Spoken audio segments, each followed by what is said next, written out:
Hi friends, ನಾನಿವತ್ತು ಯುಗಾದಿ ಹಬ್ಬದ special ಆದಂತಹ ಬೇಳೆ ಹೋಳಿಗೆನ ಮಾಡೋದು ಹೇಗೆ ಅನ್ನೋದನ್ನ ತೋರಿಸ್ತಾ ಇದ್ದೀನಿ. ನಾನು ಬೇಳೆ ಹೋಳಿಗೆ ಮಾಡಲಿಕ್ಕೆ ನೋಡಿ 1 ಪಾವು ಬೇಳೆ ತೊಗೊಂಡಿದ್ದೀನಿ. 1 ಪಾವು ಅಂದರೆ 1/4 kg.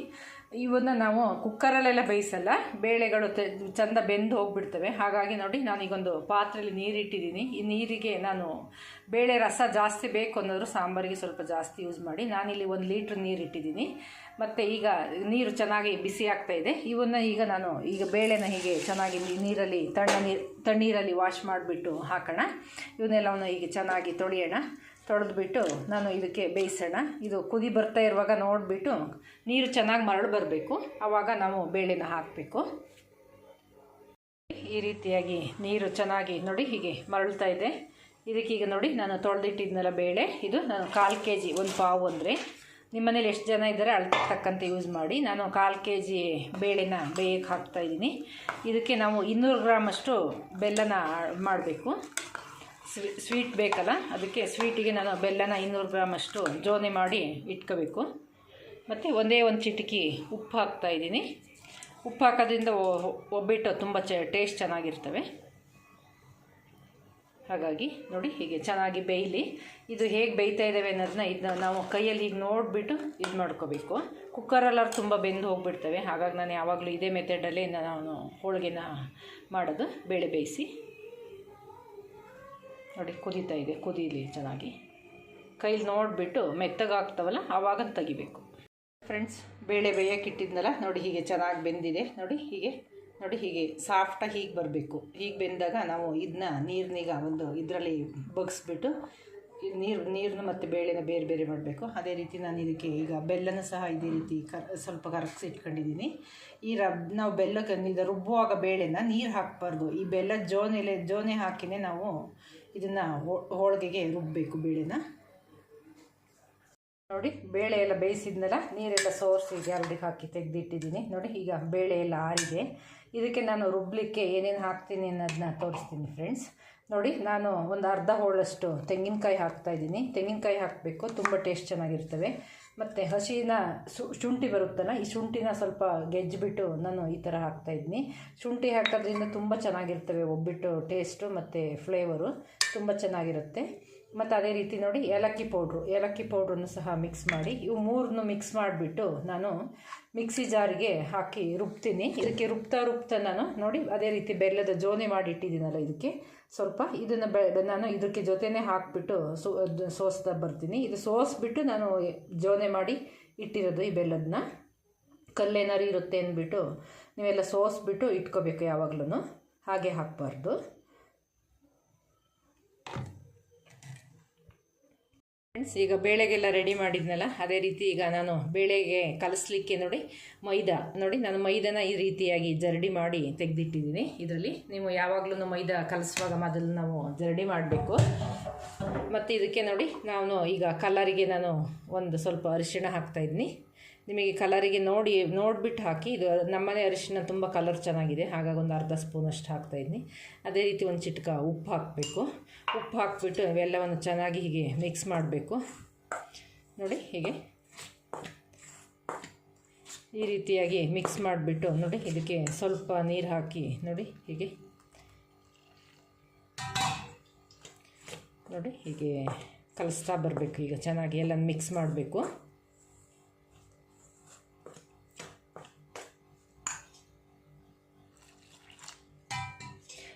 ನಾನೇನು ಬಿಸಿ ನೀರಲ್ಲಿ ಕಲಿಸ್ತಾ ಇಲ್ಲ, ತಣ್ಣೀರಲ್ಲೇ ಕಲಿಸ್ತಾ ಇದ್ದೀನಿ. ಈ ರೀತಿ ಕಲಿಸ್ಬಿಟ್ಟು ಒಂದು 2 ಗಂಟೆಗಳ ಕಾಲ ಚೆನ್ನಾಗಿ ಕಲಿಸ್ಬಿಟ್ಟು ನೆನೆಯೋಕ್ಕೆ ಮೇಲೆ ಎಣ್ಣೆ ಹಚ್ಚಿಬಿಟ್ಟು ಇಡಬೇಕು.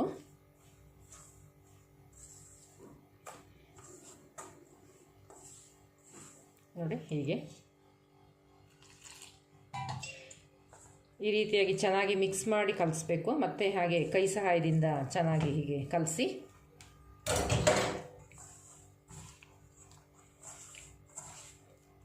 ನೋಡಿ ಹೀಗೆ ಕೈಯಲ್ಲಿ ನೋಡಿಬಿಟ್ಟು ಕಲಸಿ. ತುಂಬ ತೆಳು ಮಾಡಬೇಡಿ, ತೆಳು ಮಾಡಿ ತೊಟ್ಟಕ್ಕೆಲ್ಲ ಕಷ್ಟ ಆಗುತ್ತೆ. ಚಪಾತಿ ಹಿಟ್ಟಿಗಿಂತ ಸ್ವಲ್ಪ ಸಾಫ್ಟಾಗಿ ಕಲಿಸ್ಬಿಟ್ಟು ಮೇಲೆ ಎಣ್ಣೆ ಹಚ್ಚಿದರೆ ಅದು ತುಂಬ ಚೆನ್ನಾಗಿ ಬೆಳೆದಿರುತ್ತೆ. ಎಲ್ಲ ಈ ಹದಕ್ಕೆ ಕಲಸಿ ರೆಡಿಯಾಗಿದೆ. ಇದಕ್ಕೀಗ ನಾವು ಮೇಲೆ ಸ್ವಲ್ಪ ಎಣ್ಣೆ ಹಾಕಬೇಕು. ನೋಡಿ ನಾನು ಈಗ ಸಂತೂರ್ ಎಣ್ಣೆ ಹಾಕ್ತಾಯಿದ್ದೀನಿ. ನೋಡಿ ಹೀಗೆ ಒಂದು ಸ್ಪೂನಷ್ಟು ನೋಡಿ ಹೀಗೆ ಹೀಗೆ ಮೇಲೆಲ್ಲ ಎಣ್ಣೆ ಹಾಕಿಬಿಟ್ಟು ಚೆನ್ನಾಗಿ ಹೀಗೆ ನೋಡಿ ಹೀಗೆ ಹೀಗೆ ಮೇಲೆಲ್ಲ ಸವರ್ಬಿಟ್ಟು ನೋಡಿ ಹೀಗೆ ಚೆನ್ನಾಗಿ ಕಲಿಸ್ಬಿಟ್ಟು ಒಂದು ಗಟ್ಟಿಯಾಗಿ ಒಂದು ಪ್ಲೇಟ್ ಏನಾದರೂ ಬೌಲು ಅಥವಾ ಏನಾದರೂ ಅದನ್ನು ಮುಚ್ಚಿಬಿಟ್ಟು ಇಟ್ಬಿಡಬೇಕು 1-2 ಗಂಟೆಗಳ ಕಾಲ. ಅದು ಚೆನ್ನಾಗಿ ಸಾಫ್ಟಾಗಿ ಬೆಳೆದಿರುತ್ತೆ. ಯಾವಾಗಲೂ ಈ ಹದದಲ್ಲಿ ಮಾಡಿ ಹೋಳಿಗೆ ಎಲ್ಲ ತುಂಬ ಚೆನ್ನಾಗಿ ಬರ್ತವೆ. ಈ ರೀತಿಯಾಗಿ ಮೈದಾ ಕಲಿಸ್ಬಿಟ್ರೆ ಹೋಳಿಗೆ ನಮಗೆ ಯಾವ ಆಕಾರಕ್ಕೆ ಬೇಕೋ ಆಕಾರಕ್ಕೆ ತಟ್ಬೋದು. ನೋಡಿ ಹೀಗೆ ನೋಡಿ ತುಂಬ ಚೆನ್ನಾಗಿ ಆಗುತ್ತೆ. ಹೀಗೆ ನೋಡಿ ಹೀಗೆ ಇಟ್ಬಿಟ್ಟು ಒಂದು ಪ್ಲೇಟ್ನ ಮುಚ್ಚೋಣ.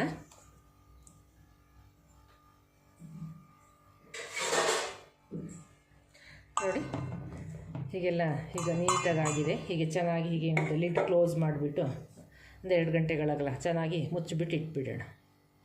ನೋಡಿ ಫ್ರೆಂಡ್ಸ್, ಈ ಹಿಟ್ಟೆಲ್ಲ ಕುದಿಸಿ ರೆಡಿ ಮಾಡಿ ಇಟ್ಟಿದ್ನಲ್ಲ, ನಾನೀಗ ಹೋಳಿಗೆ ಮಾಡೋದಕ್ಕೆ ಮೊದಲು ನೋಡಿ ನಾವು ಈ ರೀತಿಯಾಗಿ ನಿಮಗೆ ಹೋಳಿಗೆ ಯಾವ ದೊಡ್ಡ ಸೈಜ್ ಬೇಕಾ ಚಿಕ್ಕ ಸೈಜ್ ಬೇಕಾ ಈ ರೀತಿಯಾಗಿ ಉಂಡೆ ಮಾಡಿ ಇಟ್ಕೋಬೇಕು. ಉಂಡೆ ಮಾಡಿ ಇಟ್ಕೊಬಿಟ್ಟು ನೀವು ಮತ್ತೆ ಮೈದಾದಕ್ಕೆ ಹಾಕಿ ತಟ್ತಾ ಬರಬೇಕು. ತುಂಬ ದೊಡ್ಡವು ಬೇಕು ಅಂದರೆ ಸ್ವಲ್ಪ ಉಂಡೆಗಳ ಹೀಗೆ ದೊಡ್ಡದಾಗಿ ಮಾಡಿ. ನಮಗೆ ಮೀಡಿಯಮ್ ಸೈಜ್ ಸಾಕು, ಹಾಗಾಗಿ ನಾನು ಚಿಕ್ಕದಾಗಿ ಮಾಡ್ತಾಯಿದ್ದೀನಿ. ಈ ರೀತಿ ಉಂಡೆ ಮಾಡಿ ಇಟ್ಕೊಬಿಟ್ರೆ ತಟ್ಟಲಿಕ್ಕೂ ತುಂಬ ಈಸಿ ಆಗುತ್ತೆ. ಮತ್ತು ಆಗಾಗ ಕೈಯೆಲ್ಲ ಹೂರ್ಣ ಆಗಲ್ಲ, ಏನಿಲ್ಲ, ನೀಟಾಗಿರುತ್ತೆ. ಹಾಗಾಗಿ ಈ ರೀತಿಯಾಗಿ ಉಂಡೆ ಮಾಡಿ ಇಟ್ಕೊಬಿಡಬೇಕು. ನೋಡಿ ನಾನು ಇದು ಹೋಳಿಗೆ ಶೀಟು, ಈ ಶೀಟಲ್ಲೇ ನಾನು ಯಾವಾಗಲೂ ಹೋಳಿಗೆ ತಟ್ಟೋದು.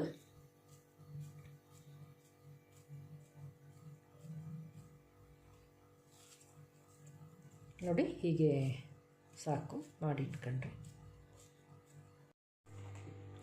ನೋಡಿ ಫ್ರೆಂಡ್ಸ್, ಮೈದಾ ಎಲ್ಲ ಕಲಸಿಟ್ಟಿದ್ನಲ್ಲ, ನೋಡಿ ಎಷ್ಟು ಚೆನ್ನಾಗಿ ಬೆಳೆದು ಬಂದಿದೆ. ನೋಡಿ ಈ ರೀತಿಯಾಗಿ ನೋಡಿ ಹೀಗೆ ನೀವು ಎಣ್ಣೆ ಎಲ್ಲವನ್ನು ಹಾಕಿ ಒಂದು ಸಲ ಚೆನ್ನಾಗಿ ಹೀಗೆ ಮಿಕ್ಸ್ ಮಾಡಿ ಚೆನ್ನಾಗಿ ಒಂದು ಸಲ ಕಲಿಸ್ಕೊಬಿಡಿ. ಹಾಗೆ ಮಾಡೋದ್ರಿಂದ ತಟ್ಟಲಿಕ್ಕೆ ಹೋಳಿಗೆನ ತುಂಬ ಈಸಿ ಆಗುತ್ತೆ. ಈಗ ಹೋಳಿಗೆನ ನಾವು ಸೈಜಿಗೆ ಕರೆಕ್ಟಾಗಿ ನೋಡಿ ಯೂಸ್ ಮಾಡಿ. ನೋಡಿ ಮೈದಾನ ಈ ಹದಕ್ಕೆ ತಗೊಳ್ಳಿ ನೀವು, ಒಂದು ಹೋಳಿಗೆಗಾಗಷ್ಟು.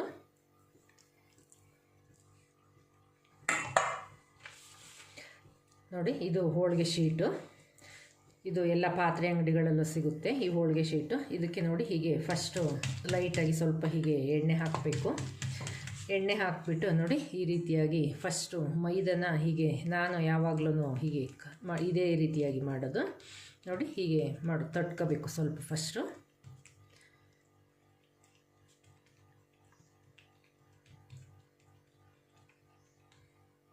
ನೋಡಿ ತಟ್ಟಿಬಿಟ್ಟು ಹೀಗೆ ನೋಡಿ ಉಂಡೆ ಮಾಡಿಟ್ಟಿದ್ವಲ್ಲ, ಈ ಉಂಡೆನ ಹೀಗೆ ಹಾಕಬೇಕು. ನೋಡಿ ಹೀಗೆ ಹೀಗೆ ಎಲ್ಲವನ್ನು ಹೀಗೆ ಹಾಕಬೇಕು. ಅದೇ ಸ್ವಲ್ಪ ಅಂಕು ಡೊಂಕಾಗಿದ್ರೂ ಏನೂ ಆಗಲ್ಲ, ಹೋಳಿಗೆ ತಟ್ಟುವಾಗ ಅದೆಲ್ಲ ಕವರ್ ಆಗುತ್ತೆ.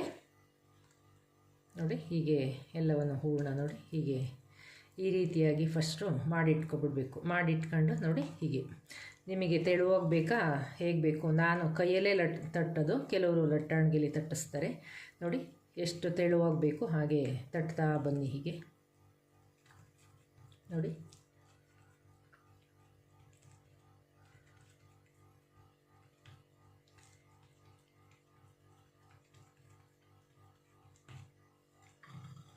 ಬೇಕಾದ್ರೆ ಹೀಗೆ ಎಣ್ಣೆ ಹಾಕಿಬಿಟ್ಟು ಮತ್ತೆ ಸ್ವಲ್ಪ ಹೀಗೆ ಮಗ್ಚಿ ಸಹ ಹಾಕಿ, ಮತ್ತು ಇದೇ ಶೀಟ್ನೇ ಹಾಗೆ ಹಂಚ ಮೇಲೆ ಹಾಕ್ಬೋದು, ಏನೂ ಆಗಲ್ಲ.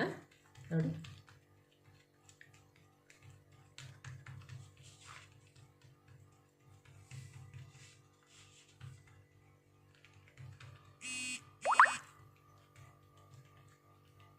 ನೋಡಿ ಎಷ್ಟು ದೊಡ್ಡವು ಬೇಕಾದ್ರೂ ಮಾಡ್ಕೋಬೋದು.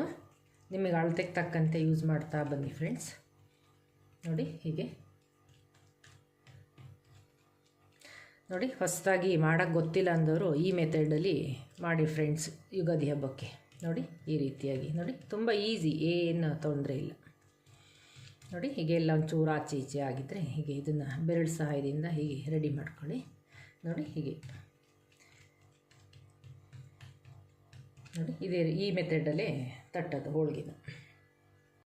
ನೋಡಿ ಈಗ ಹೋಳಿಗೆ ಎಲ್ಲ ತಟ್ಟೆ ಆಯಿತು. ಈಗ ನಾನು ನೋಡಿ ಹಂಚಿಟ್ಟಿದ್ದೀನಿ. ಈ ಹಂಚಿಗೆ ಹೀಗೆ ಮೊದಲನೇದಾಗಿ ನಾವು ಹೀಗೆ ಎಣ್ಣೆ ಉಜ್ಜಬೇಕು. ನೋಡಿ ನೀವು ಕೆಲವರು ತುಪ್ಪದಲ್ಲಿ ಬೇಯಿಸ್ತಾರೆ, ನಿಮಗೆ ಯಾವ್ದು ಅನುಕೂಲ ಇದೆ ಅದರಲ್ಲಿ ಯೂಸ್ ಮಾಡಿ. ನಾನು ಸನ್ಪ್ಯೂರ್ ಆಯಿಲು ಉಪಯೋಗಿಸ್ತಾ ಇದ್ದೀನಿ. ಹೀಗೆ ನೋಡಿ ಹೀಗೆ ಚೆನ್ನಾಗಿ ಬಿಸಿ ಆಗಲಿ.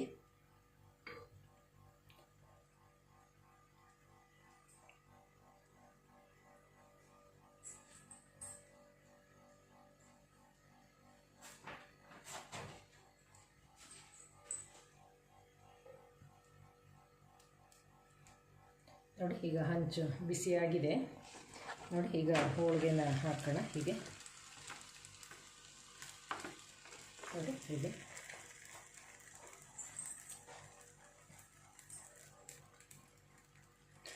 ಬೇಕು ಅಂದರೆ ಆಯಿಲ್ ಹೀಗೆ ಒಂಚೂರು ಲೈಟಾಗಿ ಹಚ್ಚಿ ಮೇಲ್ಗಡೆ.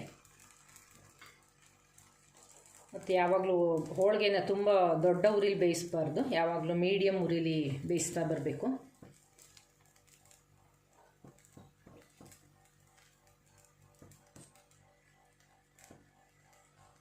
ನೋಡಿ ಹೀಗೆ ಅದೇ ರೀತಿ ನೋಡಿ ಹೀಗೆ ಮಗ್ಚಾಕಬೇಕು. ಇದನ್ನು ಹೀಗೆ ಬೆಂದಿರ್ತವೆ ನೋಡಿ ಹೀಗೆ.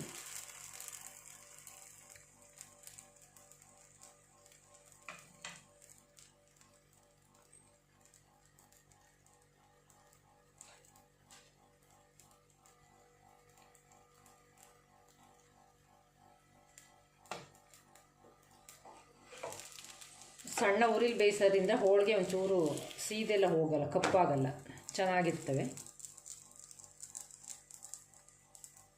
ನಿಮಗೆ ಬೇಕು ಅಂದರೆ ಉರಿ ನೋಡಿ ಸೆಟ್ ಮಾಡ್ಕೊಳ್ಳಿ.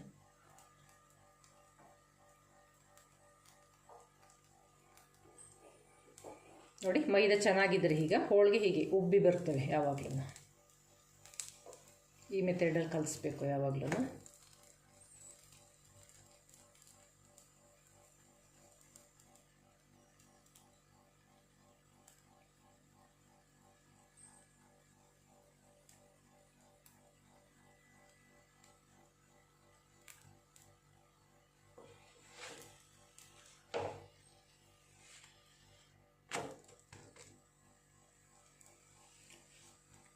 ನೋಡಿ ಹೊಸದಾಗಿ ಹೋಳಿಗೆ ಮಾಡೋಕ್ಕೆ ಗೊತ್ತಿಲ್ಲ ಅಂದವರು ಈ ಮೆಥಡ್ ಉಪಯೋಗಿಸಿ ಮಾಡಿ ಫ್ರೆಂಡ್ಸ್. ಎಲ್ಲರೂ ತುಂಬ ಟೇಸ್ಟ್ ಚೆನ್ನಾಗಿರ್ತವೆ. ನೋಡಿ ಈ ಹದಕ್ಕೆ ತೆಗಿಬೇಕು ನಾವು ಯಾವಾಗಲೂ ಹೋಳಿಗೆನ. ನೋಡಿ ಈಗ ರೆಡಿ ಆಯಿತು.